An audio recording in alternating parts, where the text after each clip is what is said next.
Hi there, good morning. I want to talk about being a shitty parent. I want to talk about this big fear that I'm going to screw up my kids because it's so real, right? I'm just connecting with this, like what that was like for me, that I'm going to screw up my kids. Especially because I came from a family where I wasn't supported well emotionally. And because I feel so wounded, that I fear that I'm going to wound my kids, which makes sense. And I feel so comfortable and confident sharing this because I know that I'm not the only one. It's so common. It's actually more common than not that adults, parents, are in fact bringing their childhood wounds into their relationship with their kids and knowing enough that it makes me scared that I'm going to pass it on to my kids. So, what do I do about it? So, I was saying to a client today in conversation that it's not about whether or not you're going to screw up your kids. Of course, you're going to screw up your kids. Everyone screws up their kids. It's the nature of the world. It's it's a fractured world we live in. It's going to happen.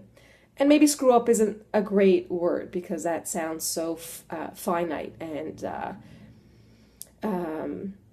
permanent.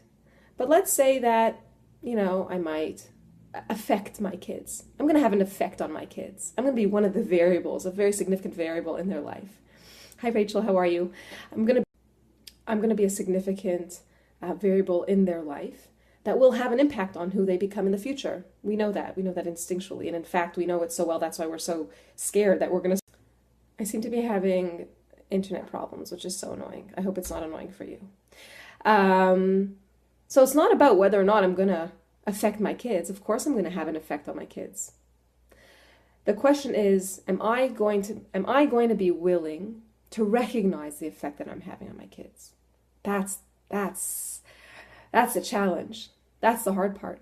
Especially if I'm so scared of negative if I'm so scared of negatively affecting them, I am less likely to be open to seeing it because it's so threatening to me. That's the challenge. The challenge is dealing with my fear of screwing them up. And that's in me. That has nothing to do with them. As soon as I was able, and I don't know if I was really able, I was really pushed to the edge. Pushed to the edge. Like, I cannot deny this any further. This is a problem. My daughter is suffering. We're all suffering here. She's very anxious, and she's making us all crazy. And I'm not helping her. I can't help her. I'm at my wit's end. She needs help. And seeing that she needs help, and owning the fact that I played a part in the fact that she needs help, was one of the hardest things I did as a parent, but it was one of the best things I did as a parent. I keep pausing because my internet tells me, like Facebook is telling me that I'm not connected, so I pause, and I wonder how that's going to look on the recording of this video. Rachel, you can let me know.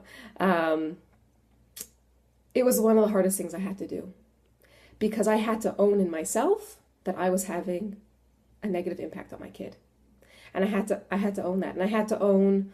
Oh, good. Thanks, Rachel. Thanks for telling me. I had to own that as a parent, and I had to own it as an individual because it meant that I had to face the fear, and I also had to go to the root of that fear. What was that about? And that meant that I had to go into my own wounds, and I had to go into how did I get here? I had to go into the journey of asking, how did I get here? How did I get to be this, like a parent? How did I get to be the adult who relates this way? How did I get to be the individual who relates in this way, particularly with my child? It was the best thing I did. By far the hardest thing I did. But it was the most parenting thing I did. And it's what we really need to do instead of being scared of screwing them up. Recognizing that that is a very common, likely, almost inevitable part of being a parent.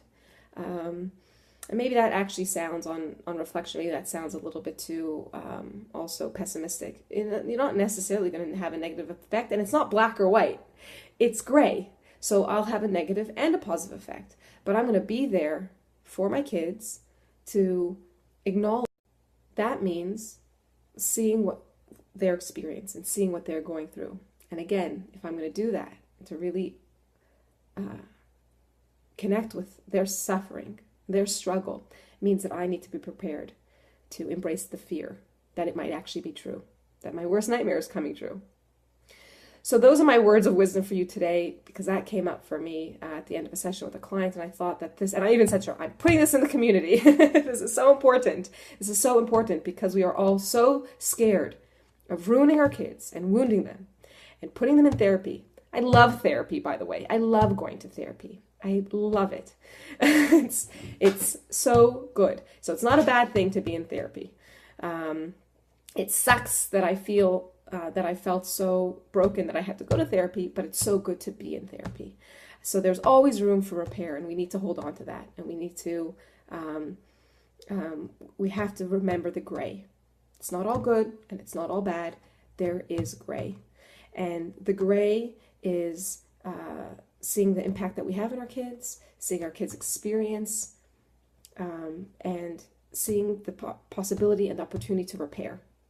So I leave you with that today. Would love to hear your comments below. Tell me about your fears. Tell me about what it's like for you. Tell me about what it's like getting help for your kids. Tell me that you're not sure if your kid needs help or not, which is what I hear a lot. I don't know if I should or if I shouldn't. Let me know in the comments below, and if this video inspires you, if you think it's a great, juicy idea, pass it on. Hit share. All right, have a great day, everybody. Bye for now.